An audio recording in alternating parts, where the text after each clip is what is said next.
बोलना, पढ़ना, लिखना, इन चार बातों का विषय आ गया तो उसी को भाषा कहते हैं। तो इसलिए जो बोलने वाले भी अगर वो भाषा का प्रयोग नहीं कर सकते, सही ढंग में प्रयोग ना कर पाते हैं, क्योंकि केवल वो बोलते हैं, बोली और भाषा का वही अंतर होता है। कोई भी बोल सकता है, लेकिन भाषा जो नियम के अनुसार उसका प्रयोग करते हैं उसी को भाषा कहते हैं। तो आज हिंदी दिवस के बारे में कुछ बातें कहने की चाहती हूँ।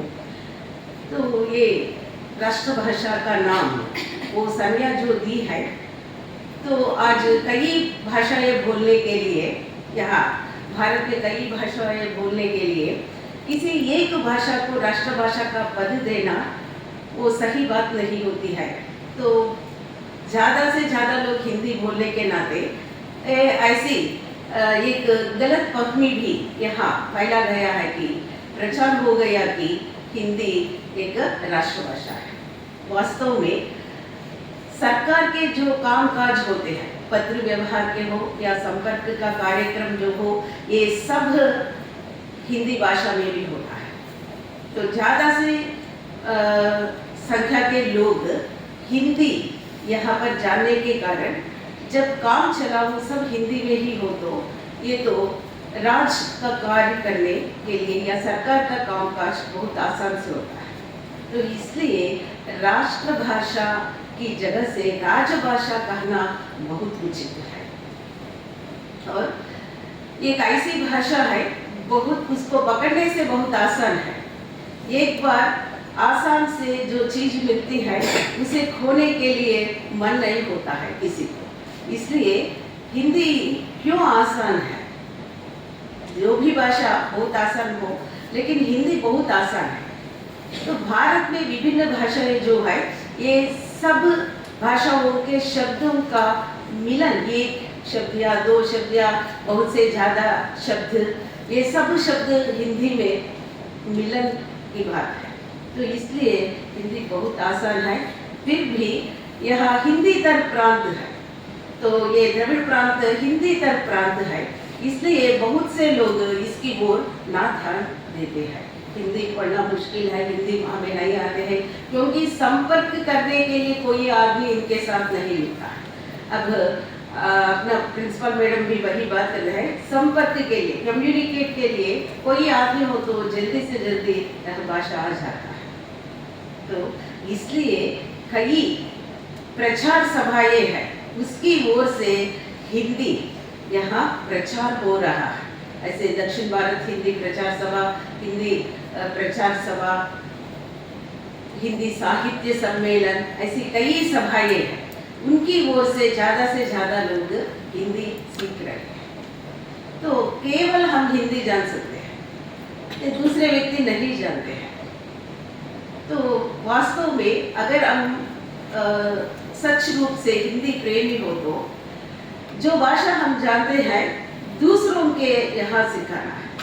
तुम खुद सीखे हो तो दूसरों को भी सिखाओ, तो वही एक प्रकार का प्रचार हो जाता है, ताकि सभी लोग एक ना एक दिन अपना देश के ऐसे एक बहुत अजीब भाषा का यह ज्ञान कमा सकते हैं। तो इसलिए तुम खुद पढ़े हो और दूसरों को भी यहाँ पढ़ने के लिए और इसका महत्व के बारे में या हिंदी के बारे में कुछ उनके लिए कहकर उनको भी यहाँ हिंदी सिखाने के लिए यहाँ क्या करना है, अच्छी बातें बोलना है, नहीं सिफारिश का अलग होता है, लेकिन उसको प्रेरित करना है, हिंदी की ओर उसको प्रेरित करना है। ऐसे यहाँ कॉलेज में तो पिछले साल कुछ प्लेसमेंट्स का हुआ है, तो उस समय कुछ छात्र ने मुझसे कहा है, तो ऐसे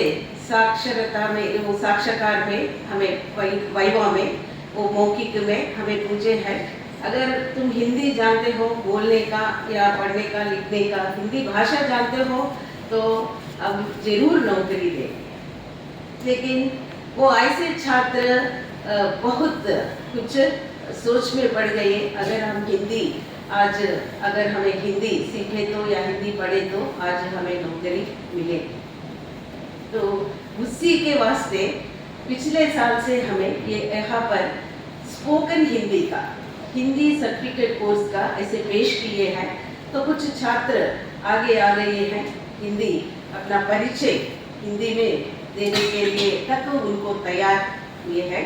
आज इनका वितरण भी, वो प्रमाण पत्रों का वितरण भी आज देंगे। और मैं यही कहती हूँ कि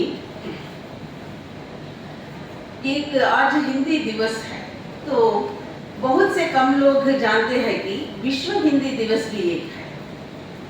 वो जनवरी 10 तारीख को विश्व हिंदी दिवस। यह बात कहाँ तक है, तो विश्व में भी हिंदी का कितना महत्व है और कितना उस भाषा का प्रयोग किए हैं। तो बहुत से संख्या में विश्व में ही, केवल हम अपना देश के लिए नहीं, विश्व में सोचिए तो कितने आबादी आज हिंदी के लिए सीख रहे हैं। इसलिए विश्व हिंदी दिवस भी आगे मनाने वाले हैं हमें। तो इसका कार्य एक सप्ताह तक होगा। तो मैं आखिर यही कहती हूँ कि सरकार, केंद्र सरकार की जो नौकरियाँ होना तो जरूर हिंदी जाना है, हिंदी भाषा तुम्हारे पास होना है किसी न किसी तरह। केवल भाषा वही है, क्या है, बोलना, लिखना, पढ़ना सब कुछ आना है, समझना ये सब। आखिर मैं यही बात कहती हूँ कि 4 छात्रों से यह शुरुआत हुई है। पहले हिंदी केवल 4 छात्र ही लिए हैं, तो आज 80 तक छात्र हैं। तो सोचिए कितनी उन्नति हुई है केवल यहाँ पर एक कॉलेज में। तो देश भर में और विश्व भर में तो दिन ब दिन इसका कितना मांग है एक भाषा का। और किसी भाषा के लिए विश्व दिवस, तो यहाँ भारत में बोलने वाले किसी भाषा के लिए विश्व दिवस की भाषा नहीं है, केवल हिंदी का ही है। तो अब सोचिए सब, तो हिंदी की कितनी प्रामुख्यता है, कितना महत्व है। तो और आज तो यहाँ साक्षरता की भी दिवस है। तो साक्षरता आज कोई घर पे ही ना बैठने वाले हैं, सब पाठशाला कलाशाला को आकर ही पढ़ेंगे।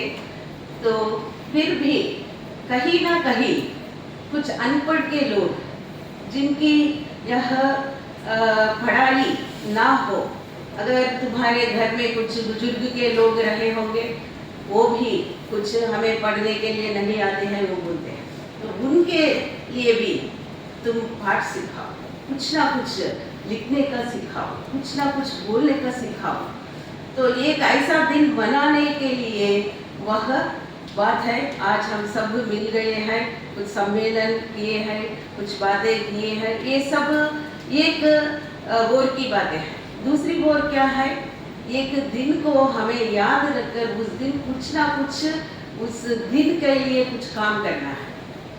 तो जन्म दिवस मनाते हैं और कई दिवस मनाते हो तुम, लेकिन ये साक्षरता का दिवस क्या है, किसी ना किसी जो पढ़े लिखे ना हो तो उनके लिए कुछ ना कुछ सिखाओ, तो अक्षर का ज्ञान उनको दिलाओ।